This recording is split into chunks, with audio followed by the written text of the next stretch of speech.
पूज्य बाबा घासीदास की जय।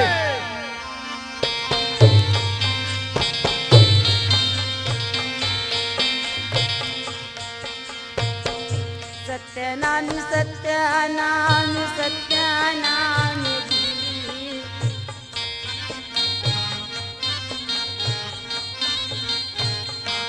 ये जी सत्यनामी सत्यनामी सत्यनामी जय हो। सब को मिलके बोलो सत्यनामी ऐसा छोटे बड़े मिलके बोलो सत्यनामी सबको मिल के बोलाओ सत्यानाम सदा हो जग में तेरी सत्य नाम ही दुनिया में सार है। हाँ सत्यनामी सत्यनामी सत्यनामी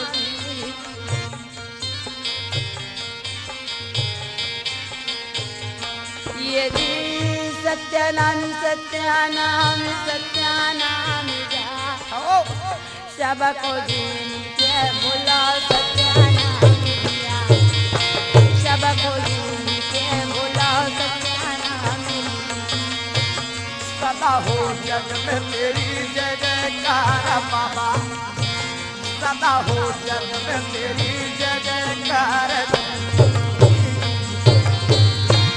ए रागी हाँ जी। माता के हंसा हाँ। जब पुरस्कार पिता के पास में पहुँचे है अच्छा। तो पुरस्कार पिता के चरण के सामने हाँ मार किलहर के घोंडैया दे दे के हंसा रोई लगी। रोथे हे पुरस्कार पिता आज 9 महीना के मोर छोटे बालक ला बाबा मोर से दूर कर दे। सत्य है। माता ला बेटा से दूर कर दे और बेटा ला माता से दूर कर दे। दूर कर दिए बाबा। ये काम परीक्षा है पुरस्कार। हाँ पुरस्कार पिता कहे बेटी धीरज से ही सब कुछ बनते है। अच्छा। मन ला तो शांति कर। बाबा जी। मोर लइका आज 9-10 दिन हो गया आज दूध नहीं पिए बाबा बाबा जी। मुंह सुखा गए है। हाँ। कोनो माता के गोरस नहीं पियते ना ही वो गैया बछरू के गोरस पियते। सब लबोते मालूम है बेटी। जब मैं वाला धरती पे जन्म देहा तो जरूर मैं वो कर भोजन के प्रबंध करूँ बेटी। अच्छा जी। तो चिंता मत कर। सतनाम पिता धीरज धरा देते भैया। हाँ। ओकर बाद बाबा महंगदास ला सपना दे हवे बाबा जी।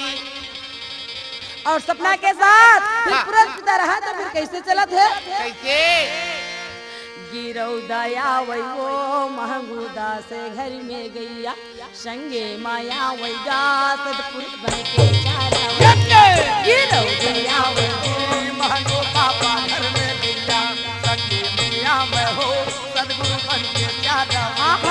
गिरौ दया वही जी महंगूदा से घर में गैया संगे माया वैगा सदपुर बन के चारा ओ गिरो दया बेटी महंगो पापा घर में गैया संगे मिया मैं हो सदगुरु बन के चारे वैया। संगे माया वैगा सदगुरु बन के चारा वैया संगे माया वही गुरु बन के चारा वैया। संगे में आवे हो पिता और महिमा का बपार है गुरु। संगे में आवे जी सदगुरु बन के चारा वैया। धरती माता ला गैया बनाई अच्छा। और सत्य बछरवा बना करके वाह जी।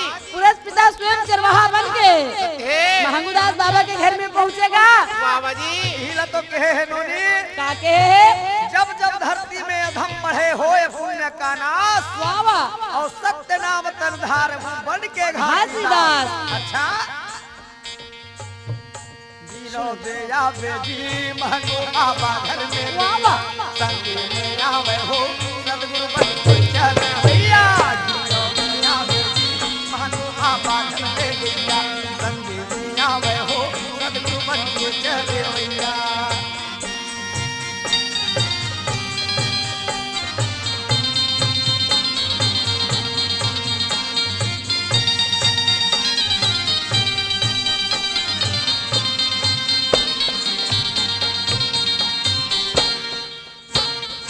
महंगूदास एक सपना उचारा सपना उचारा ओ महंगुदास एक सपना उचारा सपना उचारा। ये महंगूदास एक सपना उचारा सपना उचारा महंगुदास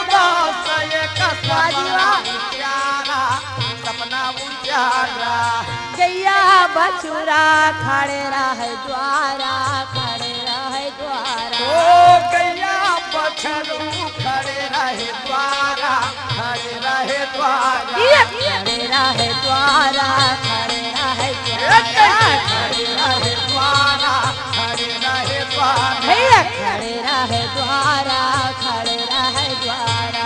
खड़े रहे द्वारा, खड़े रहे द्वारा। ये रही अच्छा महंगूदास बाबा के नींद नहीं पड़े, हाँ जी बालक ला गोदी में धर के घर में घुमावत रहे भैया। भुलवारा थे, सोना और खाना हराम हो गए बाबा महंगूदास के। सच बात नहीं है। पेट में भूख लगे ना आँखी में नींद। नींद आवे। का करो बेटा, हाँ हाँ। कर्म कमाई साथ में हाँ और माय लगे ना बाप में। हाँ जी कर्म विधान है विश्व रचि राखा और जो जिस करनी ओ फल चाखा। ये कर्म गति के फल हम में भोगो तो कौन भोगीगा। अच्छा लेकिन सपना में ऐसा ऐसा सपना है हम हाँ रहा तो निकल के देखो सही है का झूठा है। सत्य है। जब महंगूदास निकलते हाँ तो जी। सच में अंगना में गैया बछड़ा लेके पूरे कितने खड़े रहे थे। खड़े हैं। उस समय महंगूदास क्या करे, क्या करे? दोनों हाथी जोड़ाया सतुति करे ओ महंगूदास से घर में गैया संगे माया वैया बाम मन के चारा। यन्ने संयो गया बेटी महनु बाबा घर में गैया संगे ले आवे हो सत्य मंदिर। दोनों हाथ जोड़ के प्रस्तुता की अर्जी विनती करे हे सदगुरु हे प्रस्तुता अते करे मोर के तुम छले बात है ऐसे मोर से गलती का हो गए। अच्छा कहाँ के गैया आए कहाँ के बछरुआ, कहाँ के बछरुआ। ओ कहाँ कर गैया लाए कहाँ के बछरुआ, कहाँ के बछरुआ। ये कहाँ के गैया लायो कहाँ के बछरुआ, कहाँ के बछरुआ। कहाँ कर गैया लाए कहाँ के बछरुआ, कहाँ के बछरुआ। बाबा कहाँ के बछरुआ, कहाँ के बछरुआ। कहाँ के बछरुआ, कहाँ के बछरुआ। कहाँ के बछरुआ, कहाँ के बछरुआ। कहाँ के बछरुआ, कहाँ के बछरुआ। फिर साहेब हाँ मोर अंगना में 12 बजे रात के आके खड़े हो। अच्छा जी कहाँ के गैया कहाँ के बछरुआ है। हाँ हाँ हाँ। कहाँ से बन के आए चारा भैया गा महंगू बाबा घर में गैया सतपुर आवेगा महंगू बाबा घर में। यन्ने संयो गया बेटी महनु बाबा घर में गैया संगे ले आवे हो सत्य मंदिर गैया।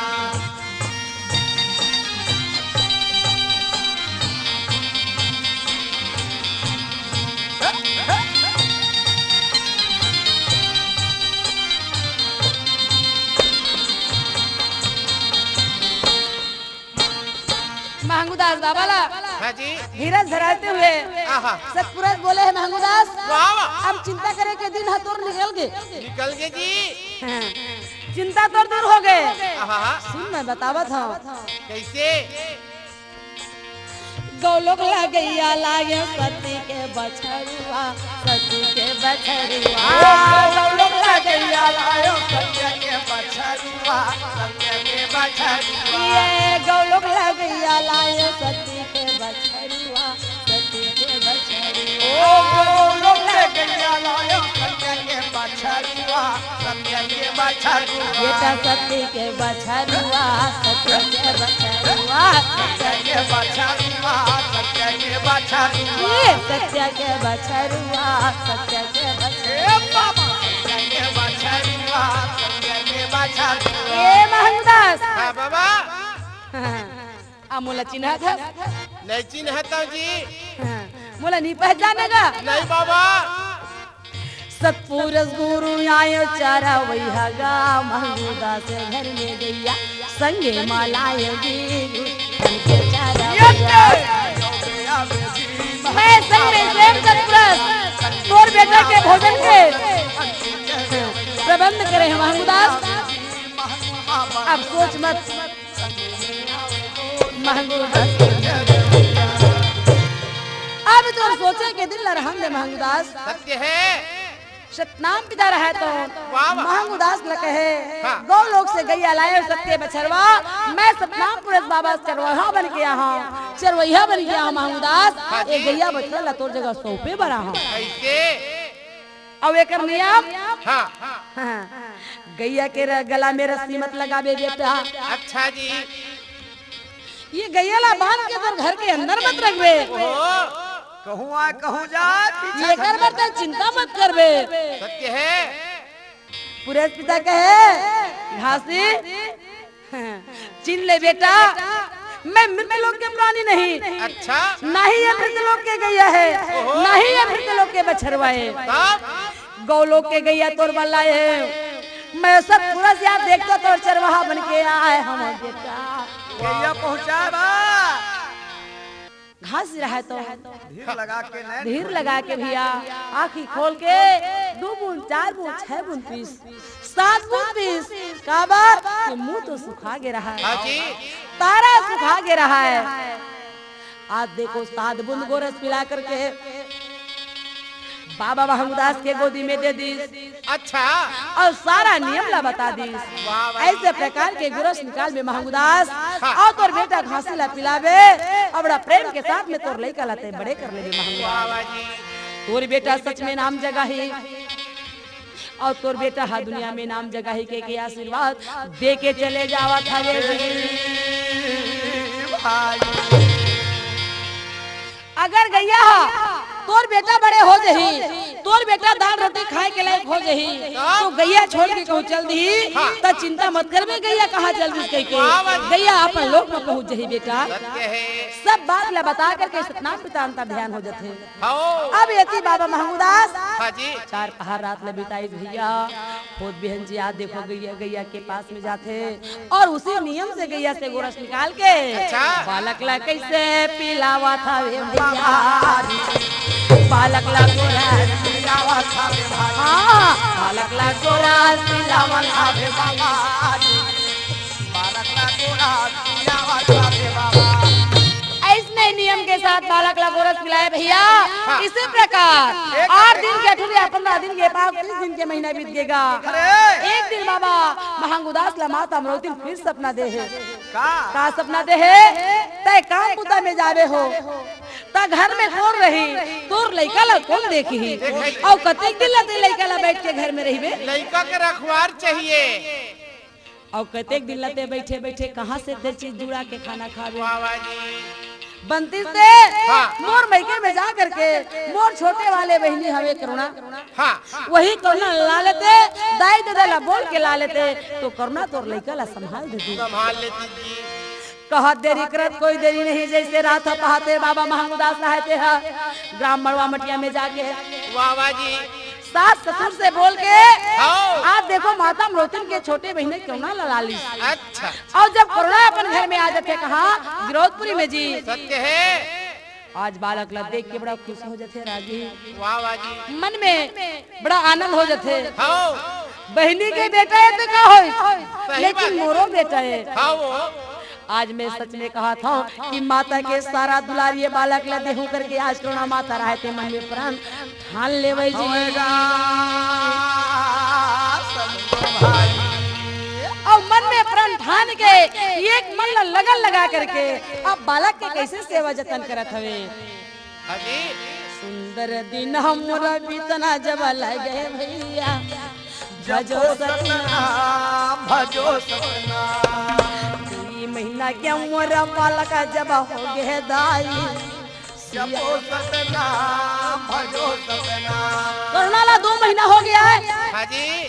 हाँ, तो 9 महीना या 2 महीना 11 महीना के हो गए हाँ ठीक ठाक रहेंगे के लायक हो गए हरुणा लड़का मर रेंज जथेगा लेकिन वो हरुणा से और ज्यादा लड़का है सबके लड़का आटे पाटे बाढ़े घासी रोज के बाढ़ा थे हाँ इसी प्रकार दिन पूरा हो जाते वाह वाह। ये के यो साले कर बाला का हुआ लगे दाई भजो सपना भजो सपना ये भैया 2 साल के उम्र वाला कई उम्र दी दे भजो सपना भजो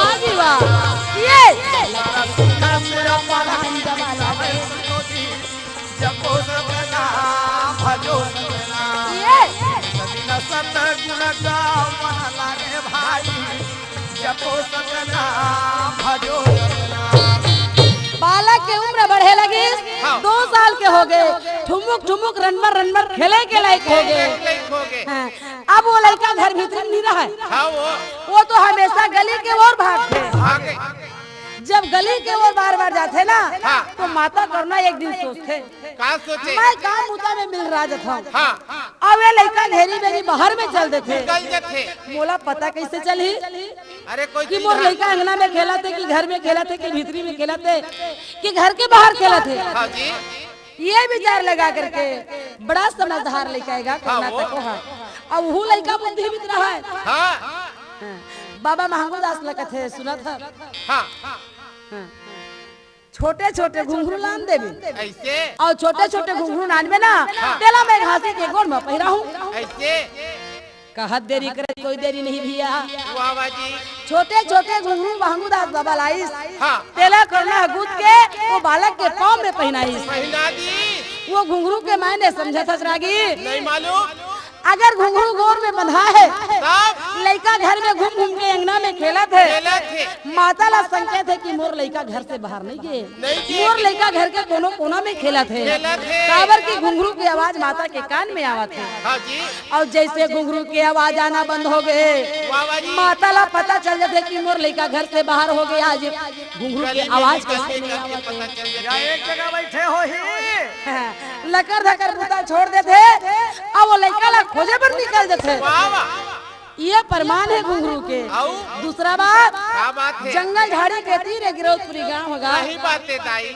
आनी बानी के कई प्रकार के जीव जंतु है, हाँ वो कीड़ा मकोड़ा है, सांप है, बिच्छू है। हाँ और लड़का जात वो सांप ला देखते ना तो वो धरियों के किया वो कर पाछू पाछू जाए। दौड़ते लड़का मन नहीं डर रहा है। लड़का मन कहाँ डर रहेगा, वो मल्ला तो देवता है कही थे। हाँ तो वो सांप बिच्छू के डर के नाम लेके अच्छा। मोर लड़का ला सांप बिच्छू मत छुए, हाँ। मोर लड़का ला कीड़ा मकोड़ा मत छुए, या। मोर लड़का कोई प्रकार के विघ्न विनाशक में झन पड़े, हाँ जी। सदा अजर अमर रहे, हाँ सदा सुरक्षित रहे। अच्छा। ऐसे माता विचार लगा करके घुंघरू पहना रहा पहना है। है। तो सही बात है भैया। हाँ। जब लड़का सांप के बिच्छी के तीर में जाते ना, हाँ। तब घुंघरू की आवाज लपा के वो सांप बिच्छी मन झझक के भाग जाते। भाग गए थे। वो लड़का नहीं धर सके तो वो लड़का कैसे अच्छा नहीं रही। हाँ जी।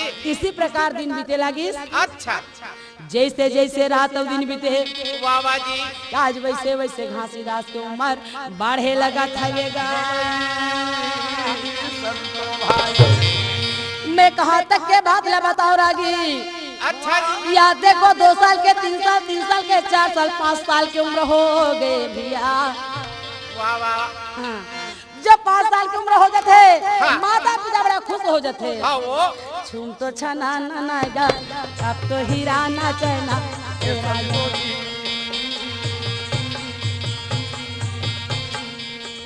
छूम तो छना ना वो, अब तो हीरा ना चना तेरा जोड़ी।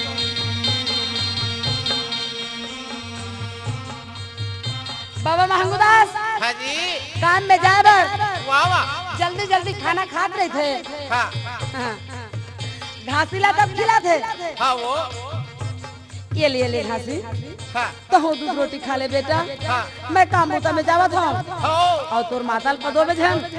अच्छा जी। और गली खार में खेलल मत जावे, हाँ वो तोर माता के ही पास में रहिबे। हाँ ये के कौड़ा खावेगा, दुई कौड़ा खावेना ये बालक।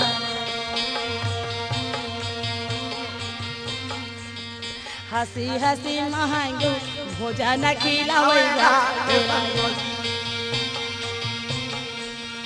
राजा जी।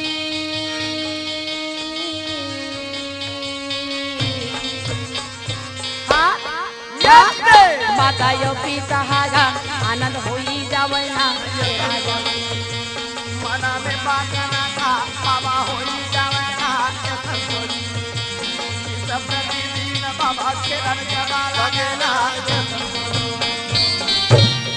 माता पिता मगन हो जाए, लड़का के ठुमुक ठुमुक नाच और ठुमुक ठुमुक चाल चलाई ला देख के हाँ जी। महंगूदास जब बहुत मगन रहे भैया। एक कौड़ा खावे लड़का फिर गली में निकल जाए, एक कौड़ा खावे ये ती कोनो घर में घुस जाए। घुंघरू गोड़ के बाजत रहे, महंगू दास कहे मोर सारा दुख लहर ले बेटा, वाह वाह मोर वाह। सारा दुख लहर ले, अब मोला सुख देबे हाँ। और तोर से ही मोला सुख मिलही। हाँ जी। ऐसे कहा मन में सोचत रहा, खाना खावत रहा, हाँ। मुंह में भरे रहा रोटी हाँ घासीदार, हाँ जी।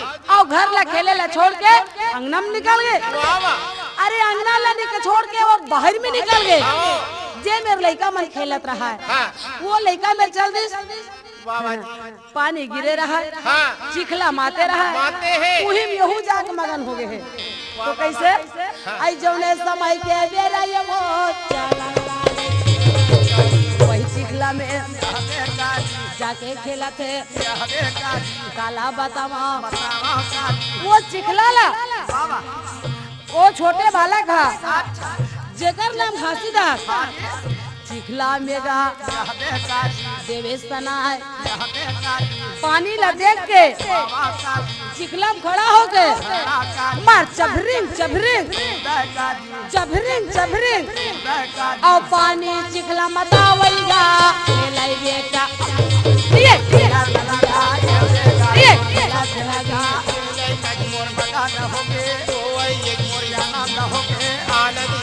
मन मन महकू बाबा का भैया करना देख तो वो लड़का कदी दहर निकल के तेला पानी गिरत हवे हाँ।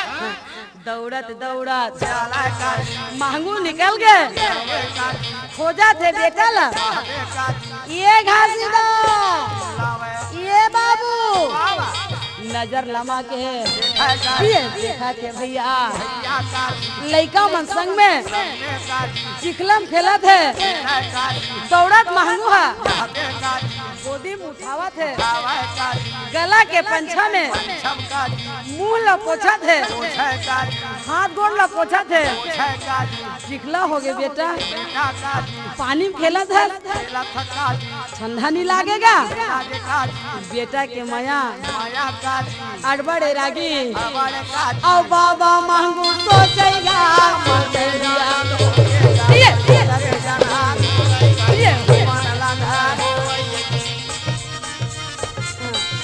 कपड़ा के ध्यान नहीं दबाला नहीं वो चिखला के ध्यान सीना में लगा लेते, पंछा में चिखला पोछ के मुंह लचूटे बेटा अब मत खेल बे, घर ला बाहर मत निकल बे, जा तोर माता के पास में रही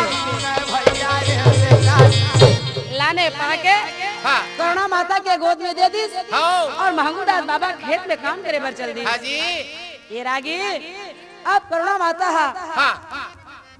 ये बालक ले अति सुंदर प्यार दिस हाँ। तो सच में घासीदास हा तको माता के भरपूर जब दुलार मिल गए तो माता के सुतल भुला गए। हाँ जी। 7 साल 8 साल 9 साल की उम्र हो गई भैया, वाह वाह जी। इसमें दिन है बीता थे जी। हाँ जी। अब वो लड़का धरे बांधे में थोड़े रही, नहीं रहा है। छोटे रही तो वो पकड़ के रखे तो रही गए। सही बात है। हाँ, अब बस्ती वाले लड़का मन के साथ में अपने जेवरिया के साथ में खेले लगी। अच्छा जी। तो सब लड़का के बीच में घासी हाँ हाँ। तो लड़का मन लगा खेल खिलावत है, हाँ, का खिलावे। ज्ञान बतावत है। हो ए संगवारी हो काये जी। मोर सन कहूँ खेलू ना हाँ जी। और मोर सन कहूँ रहू ना हाँ। तो मैं तुम्हारा अच्छा बात बताऊँ बताना भैया। मानबे जरूर मानबो जी। हाँ, मगन हो जाते लड़का मन हाँ। तय कहबे हाँ। ओ हम नहीं मानन, ऐसे कभी हो है बोल बोल घासी जरूर हम तोर बात ला मानबो, तोरे नियम में चलबो। हाँ जी। देखो हाँ। अरे अक्का दिला कुछ भी खेले अच्छा। अब ना हाँ।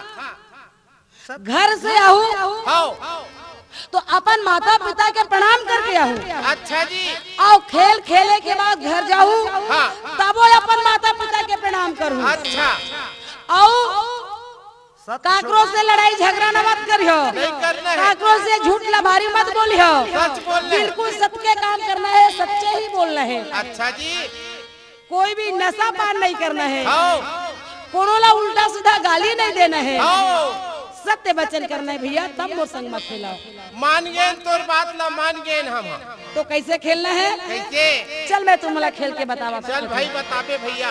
घासी खेला न लागे लड़का के संग बाबा खेला न लागे लड़का के बाबा खेला न लागे लड़का के संग गुरु खेला न लागे लड़का के संग बाबा खेला मचाए लड़का के संग घासी खेला मचाए लड़का के संग बाबा खेला न लागे लड़का के संग गुरु खेला न लागे लड़का के संग ये लड़का के संग में बाबा लड़का के संग में गुरु लड़का के संग में ओ लड़का के संग बाबा संगी जबरिया के संग में घासी लड़का के संग ये जी लड़का के संग में बाबा लड़का के संग में गुरु लड़का के संग में ओ लड़का के संग क्या सुबह के खेल खेले लड़का के संग गुरुजी लड़का के ये दे खेला न लागे लड़का के संग बाबा खेला मचाए लड़का के बाबा खेला न लागे लड़का के वाह वाह खेला न लागे लड़का के संग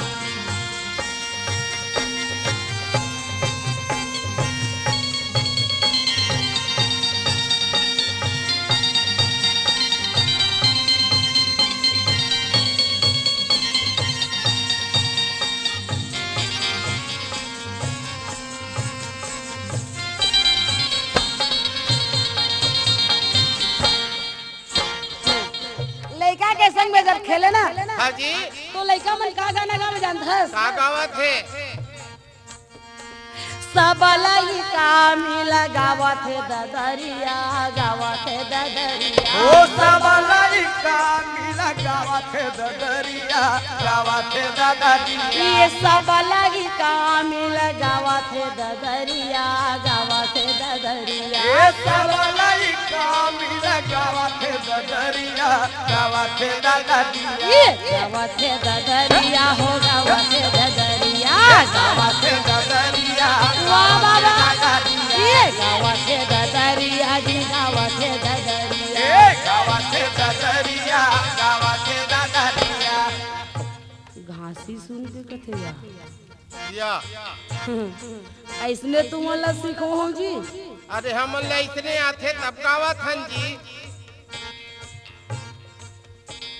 अरे भैया हो हाँ ये ददरिया गाना है ये मेरे गायक नो है नो है अरे येला तो माई लोगी मन अपने अपन रहते निंदाई कोड़ाई करत रहते ऐसे ओतके बेर खेत खरियार में गाय जाते नहीं जानन बाबा या नहीं हाँ। तो बेटा जात मन हा हाँ 4 बजे रात के खातू पाले बर जाते हाँ ओतका बेरा कहला तू के लम गाथे हाँ जी और तुमन बीच बस्ती में ददरिया गावा था हाँ दाई दीदी मनावत है जावत है हाँ और सुनही तुम ला का कही शोभा नहीं देवे जी तो हम ला यही तिहिलत गाबो जी हाँ मैं बतावत होते गानल गा ले बता बाबा तू ही बता तो घासीदास बड़ा सुंदर गाना बनाई अच्छा कौन से गाना कैसे 4 वेद 6 शास्त्र ओहो। 9 व्याकरण हाँ। 18 प्राण वो वेद ला खोल के देखे और वेद से सार शब्द ला चुनी हाँ और सार शब्द बनाई सत्य है मंगल गीत वाजी गाने वाला मगन और सुनने वाले मगन और देखने वाला भी मगन वहू मगन जय हो कैसे मंगल गान में मगन आवत है कि नहीं आवत है आवत है आवत है ना सब लाइका मंगल में झूम जावे घासी के संग बाबा खेला मचाए बाबा खेला बाबा खेला न लागे लड़का के संग वाह जी वाह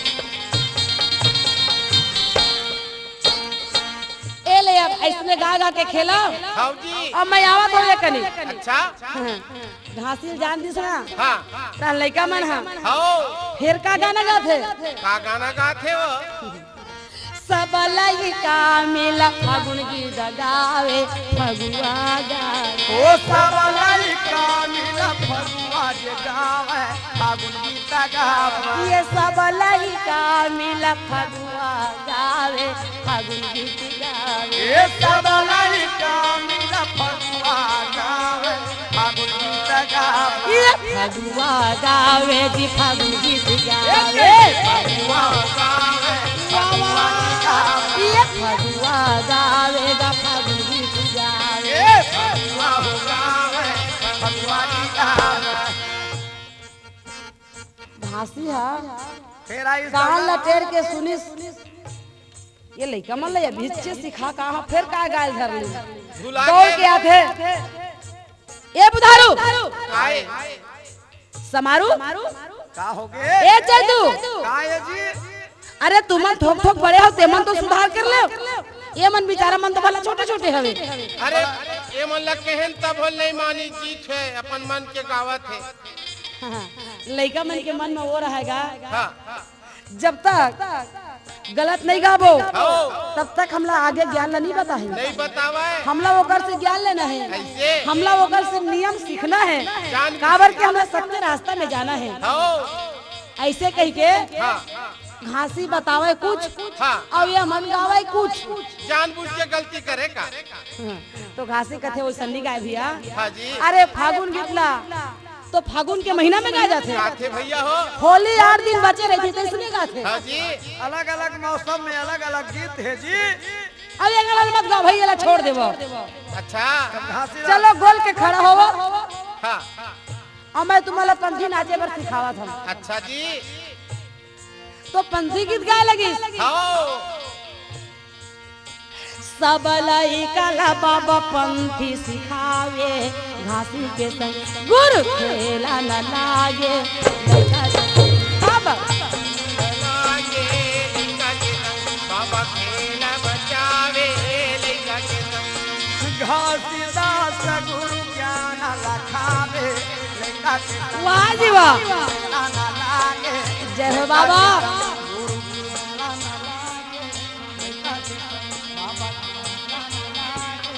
लइका के संग लइका मन कथे अगर हम ददरिया नहीं गाते अच्छा अगर हम होली गीत नहीं गाते वाह वाह हैं, तो आज का ज्ञान हमने मिलती इसका नहीं मिलती भैया।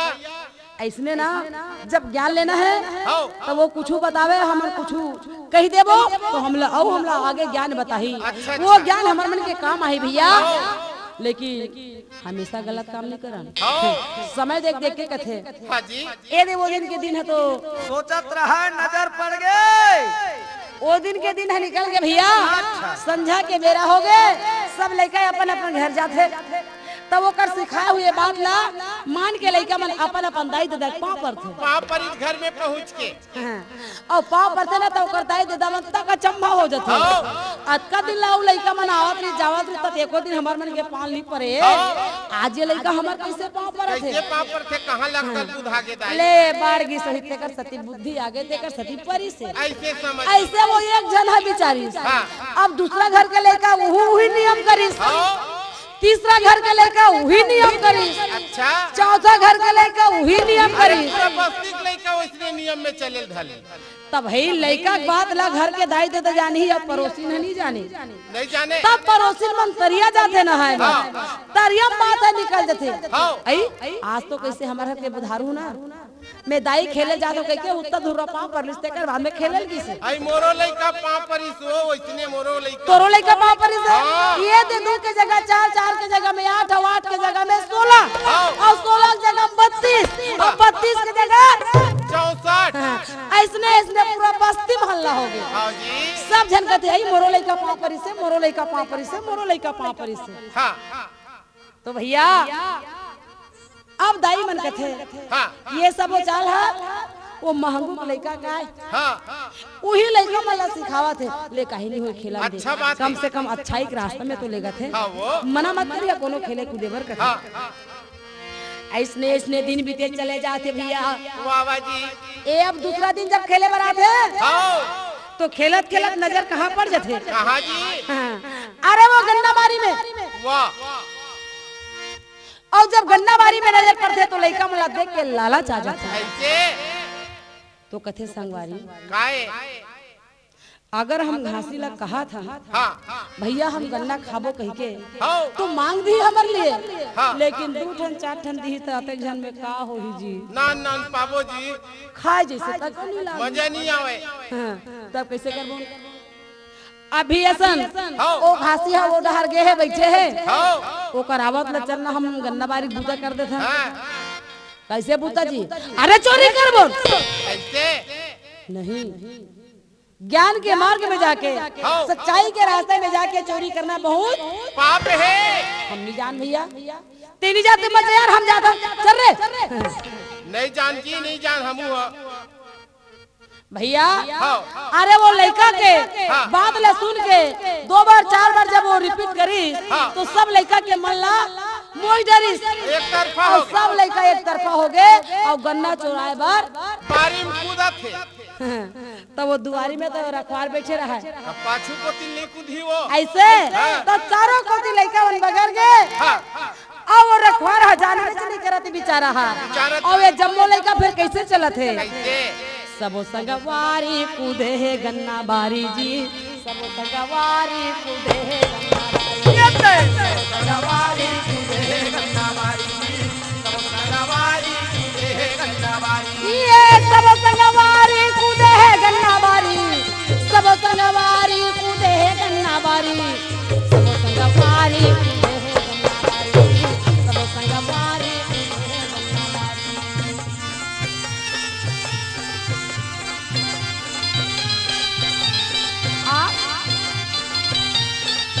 गन्ना बारी में कूद गए और का करत है अंदर में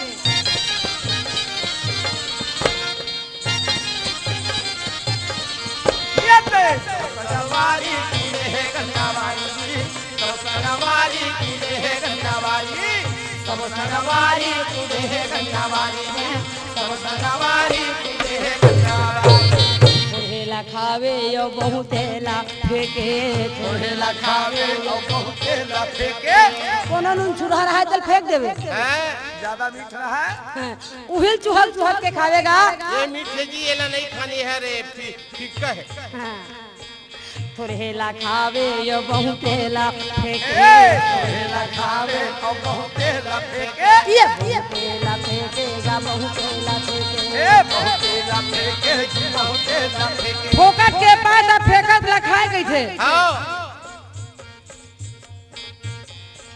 बारी के कारा थे उजारी बारी के कारा थे उजारी बारी के कारा थे उजारी जी सब संगवारी कूदे है गन्ना बारी सब संगवारी कूदे है गन्ना बारी सब संगवारी कूदे है गन्ना बारी जी सब संगवारी कूदे है गन्ना बारी सब संगवारी कूदे है गन्ना बारी सब संगवारी कूदे है गन्ना बारी अब ये लड़का मन गन्ना बारी में कूद के वो जम्मो गन्ना बारी के गन्ना ला उखाड़ उखाड़ के खावा थे थोड़े खावा थे बहुते ला फेंका थे और ये तरफ रखवार हा देख डरी हाँ और रखवार हा देख के कहते अरे लड़का हो भागो अरे तुमन काकर काकर घर के लड़का है रे पकड़ो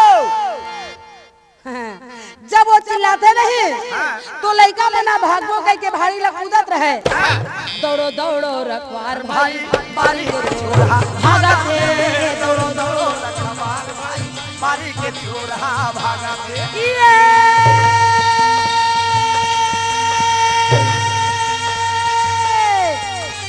बारी के चोर भागत बारी के चोर भागत दौड़ो दौड़ो रखवार भाई बारी के छोरा भागत दौड़ो दौड़ो रखवार भाई बारी के छोरा भागा थे दौड़ो दौड़ो रखवार भाई बारी के छोरा भागा थे अरे पकड़ो तब होते एक बार बाहरी ला वोती ऊंच नहीं तयती नीचे नहर कूदे अब ये नीचे है तो ऊपर में कैसे चढ़बे घूम घूम के रही का बारी ला निकल नहीं सके हाँ जी धन भरा नहीं गेगा हाँ तो रखवार कहते अब कैसे हाँ अब कैसे बता भला मर्जे हो तो माने नहीं आओ ले खाडर खाडर अब जाओ ना। हाँ हाँ हम नहीं जावन हैं नहीं जावन औ खाहू हाँ मैं जाता मालिक ला बलाक लानी हो ले जा जा लेना चोरी भी करना और सीना जोरी भी करना। बोला नहीं डरा दू पैसा के नौकर लग थोड़े डराबो ले बेचारा नौकर कथे सही है लइका मन मोला नहीं घे पाते दादा। मैं जाता हूँ गोटियल बलाक लान देता हूँ अपन बारी बकरी वही संभाली। ये लइका मन तो मोर बात नहीं मानते। तुम अल्लाह समझाए लइका मोरे बात नहीं मानेगी। का के अरे दौड़ा जाते और मरार गोपाल पकड़ के ले लानते। आप कैसे आप कहा जाहू मैं समझा तो मोर बात ला तुम नहीं माने यार। आप लगा ही ना मार एक डंडा तब पता चल ही तुहर मन के। तुम अल्लाह समझाए बाबू मोर बात नहीं मानेगा। जाके मालिक ला बताऊं जाके मालिक ला बुलाऊं भला होगा जाके मालिक ला बताऊं जी जाथा मालिक ला बताऊं। तुमन ला समझाए लइका मोर बात नहीं मानेगी। तुमन ला समझाए बाबू मोर बात नहीं मानेगी। जाथा मालिक ला बताऊं जाथा मालिक ला बताऊं जाथा मालिक ला। ए भैया मालिक ला बुलाए बर चल दे थे। अब ये लइका मन जब दुआरी के रहिया वो चौकीदार लजावत देखते ना अच्छा तो लइका मन निकल जाते और लइका मन निकल के घासी ला चिल्लाते। अच्छा और घासी के तीर में आके दोनों हाथ जोड़ के कहे घासी काय कैसे तुमन कैसे करता बा गलती कटरेन बाबा हमन गलती कटरेन जी। अरे हाथ बोलना कमाए लगिस जीव घबरा के गोरा बदन काला हो गए। लइका मन मुंह डहरला गोठिया नहीं सकी। घासी कहते तुमन ला का हो गए। अरे अभी तो मस्ता बने खेलत रहे अब अभी का हो गए। अरे हमर मन से गलती हो गए बाबा गलती हो गई बार बार चेताओ तो मोरो बात नहीं माने बाबा। ये मरार के गन्ना बारी में जाके सब लेकर बरोर के ले गए और सब गन्ना बारी के जाके देख। अच्छा अब वो चौकीदार है ना हाँ रखवार है ते मरार बलाल के गौटियल बताल के यही तन हमन लपीटी ही जी। ठीक है भाई जब गलती की हो तो सजा भी मिलना चाहिए। बचा ले बाबा मार ही जी। सुनत है हाँ। तुरंत घासी है हाँ। बारी में आते और बारी में आए के बाद देखे है ना तो सच में गन्ना बाड़ी के तमाम नहीं छै उड़ के रहा घासी कहे यही मौका ला मौका है एक ठन महिमा यही ने दिखा देता पुरस्ता तेजा हाँ मैं नहीं जाना हाँ जी काबर ये गांव ला बांधना है। हाँ जी ये गांव ला मोला जीतना है। ये गांव से मोला विजय पाना है। हाँ। तो गांव के गौटिया ला पहली बांधो। सही बात है। अब ये बारी है गौटिया के अगर ये गौटिया बंधा जाये मोर बस में हो जाये तो मोला बस्ती बांधे में कोई देरी नहीं लगे तो फिर क्या करे है सतनाम बाबा के सुमरन करके जी वाह वाह जी सुंदरी अमृत पानी बनाए हवे वाह वाह और सुंदर अमृत पानी बना करके वो बारी में छीते हैं। जब बारी में अमृत पानी छीट जाते थे क्या होते तो भैया वो गन्ना के पेड़ हाँ मुरझा रहे थे। अच्छा अला रहे थे पेड़ टूटे रहे थे वो हरा भरा हो लगी जैसे तैसे हो गए का। अरे जे मेरे एक जन कंसा निकले रही सही जे मेरे दो कंसा निकल गए जे मेरे दो कंसा निकले रही सही जे मेरे चार कंसा निकल गए। इसी प्रकार के वो गन्ना बारी है जिसके जस मार हरा भरा दिखे लगी और गन्ना के वृक्ष के मारे मार कटकिट कटकिट कटकिट कटकिट वृक्ष करे लगे। जब तक रखवार है घर के मालिक का ले लानी हाँ दाई हाँ ए दे ओ लइका मन होती भागी सही मैं होती गे होता देख ले महाराज देख तो भीतरी में हमारे के तो देख बाबा जी चल देखा ना मरार गोपाल है बाड़ी में घुस के देखेगा चारों को तिला तो कुछ नहीं दिखे एक ठन पत्ता नहीं हिले रहा है। वो तो हड़बड़ा के बेचारा है। हाँ औ कते कज्जी तेरे आँखी में देख धस ते कामा देख धस। अरे आखिर देखे अरे कोनो मेर के एको सन पेड़ है नहीं उखड़े कैसे हो गए रे। और ते कथस कि तमाम गन्ना बाड़ी उजाड़ हो बेकार हो गए उजाड़ हो गए कहतस। हाँ देखना चाहिए बस बस तय दुआरी में रखवारी नहीं करत भैया उंघावत बैठे रहे हो हाँ और उंघावत सपना हो बे सपना हो गए। हाँ, मैं सही चला कहा था जी। ओ बेचारा साहू सोचते कैसे हो गए हाँ मोर आँखी के सामने लइका मन कुदिन है हाँ और टोर के खई से हाँ। और वो लइका मन में चेताए तक हाँ और मोर आवत ला कैसे हो गए का अचंभा हो गए भाई। वो बेचारा एक टक लगा के देखे हाँ ना हाला ना डोला ना वो आँखी के मिल्की नहीं मारा है। ओ ये होइच कैसे ये होइच कैसे अनहोनी कैसे हो गए। सुना था भैया ओला मरार जान डर थे हाँ जी मरार के थे ले भेगे चुप हाँ। सपनावत रहे अब रखवारी कर अब कोनो नहीं आवे। अच्छा जी यदि में जात हूँ हाँ अभी ये नान चुन लइका है वाह वाह जी अभी घासी की उम्र है 8 साल 9 साल के है। हाँ अभी से कहूँ एकर महानतला में चालू कर दूँ अभी से मैं एकर बड़ाई करना चालू कर दूँ हाँ तो बस्ती बहुत बेकार है। सत्य है। बस्ती के लोग नहीं समझे हाँ। महू बने एकर परीक्षा ला ले लेता हूँ और मैं एकर बारे में ज्यादा जान लेता हूँ एकर बाद ही मैं हल्ला कर लूँ। हाँ ऐसे विचार लगा करके मरार गोपाल रहा ते मन के बात ला मन में राख ले वै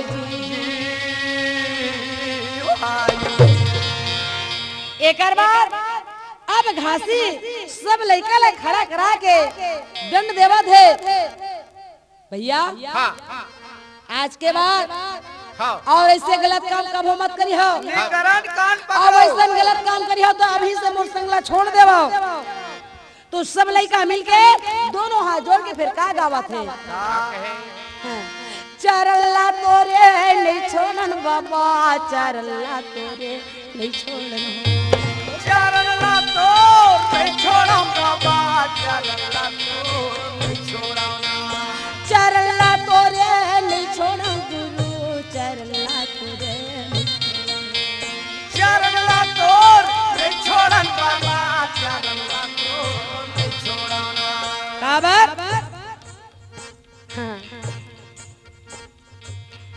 ना जाने तोरा सन गुरु हम लाऊ मिलही का नहीं मिलही सत्य है। धन्य है हमर मन के भाग्य ला होगा धन्य है हमर मन के किस्मत ला हाँ जी हमला गुरु मिले है घासीदास चरला तोरे हमला गुरु मिले है घासीदास चरला तोरे मोला गुरु मिले है घाटा चरला ये कार नहीं छोड़ाना मोला गुरु मिले है घाटा चरला ये कार नहीं छोड़ाना भैया चरला ये कार नहीं छोड़ेंगी चरला ये कार बोलिए परम पूज्य बाबा घासीदास की बोलिए सतनाम पिता की सत्य नाम एक सार है और सब घट रहे समाया और सत्य नाम मुख भाखिए तब कोटि पाप कट जाए कोटि पाप कट जाय होता है सकल काल की होता है सकल काल की जय बार बार सब प्रेम से बोलो सत्य नाम बार बार सब प्रेम से बोलो सत्य नाम पियोर भाई अमृत रस प्याला पियोर भाई अमृत रस प्याला सत्य अमृत बरसाई दियो है महादेव के लाला सत्य अमृत बरसाई दियो है महादेव के लाला बोलिए परम पूज्य बाबा घासीदास की जय बाबा खोल देवे मंदिर के दुआरी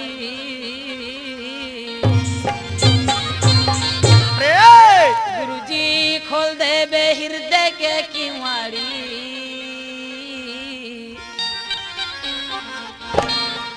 मैया ये गुरुजी तोरे पुजारी, मैया ये बाबा तोरे पुजारी। बाबा खोल दे बे मंदिर के दुआरी, गुरुजी खोल दे बे मंदिर के दुआरी। मैं आवा थावा तोर पुजारी, मैं आवा थावा तोर पुजारी। मैया ये बाबा तोरे पुजारी, मैं आये गुरुजी तोरे पुजारी। मैं आए बाबा तोर पुजारी, मैं आए गुरुजी तोर पुजारी। मैया ये बाबा तोरे पुजारी, मैं आये गुरुजी तोरे पुजारी। मैं आए बाबा तोर पुजारी, मैं आए जय हो बाबा। पुजारी। बाबा खोल देना मंदिर के दुआरी, गुरुजी खोल देना हृदय के किवाड़ी। मैं आवत हूँ तोरे पुजारी, मैं आया बाबा तोरे पुजारी। बाबा खोल दे बे मंदिर के दुआरी, गुरुजी खोल दे बे मन के कुमारी। मैं आवत हूँ तोर पुजारी, मैं आवत हूँ तोर पुजारी।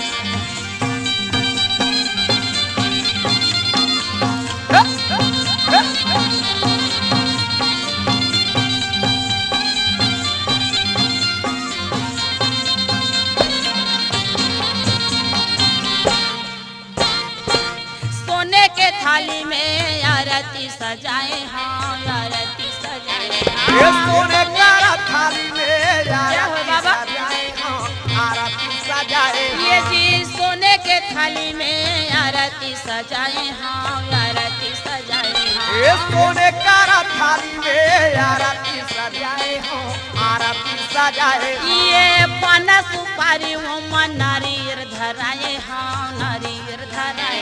ओ पान सुपारी नारियल हराए हो, नारियल हराए हो। ये नारियर धराए, हाँ नारियर धराए। नारियल हराए हो, नारियल हराए। बाबा नारियर धराए, हाँ नारियर धराए। एक कैसे नारियल हराए हो, नारियल हराए। बाबा पूजा के लाए भर भर थारी, बाबा पूजा के लाए भर भर थारी। मैं आवत हूँ तोरे दुआरी, मैया ये गुरुजी तोरे दुआरी। ये ते बाबा खोल दे बे मंदिर के दुआरी, गुरुजी खोल दे बे मंदिर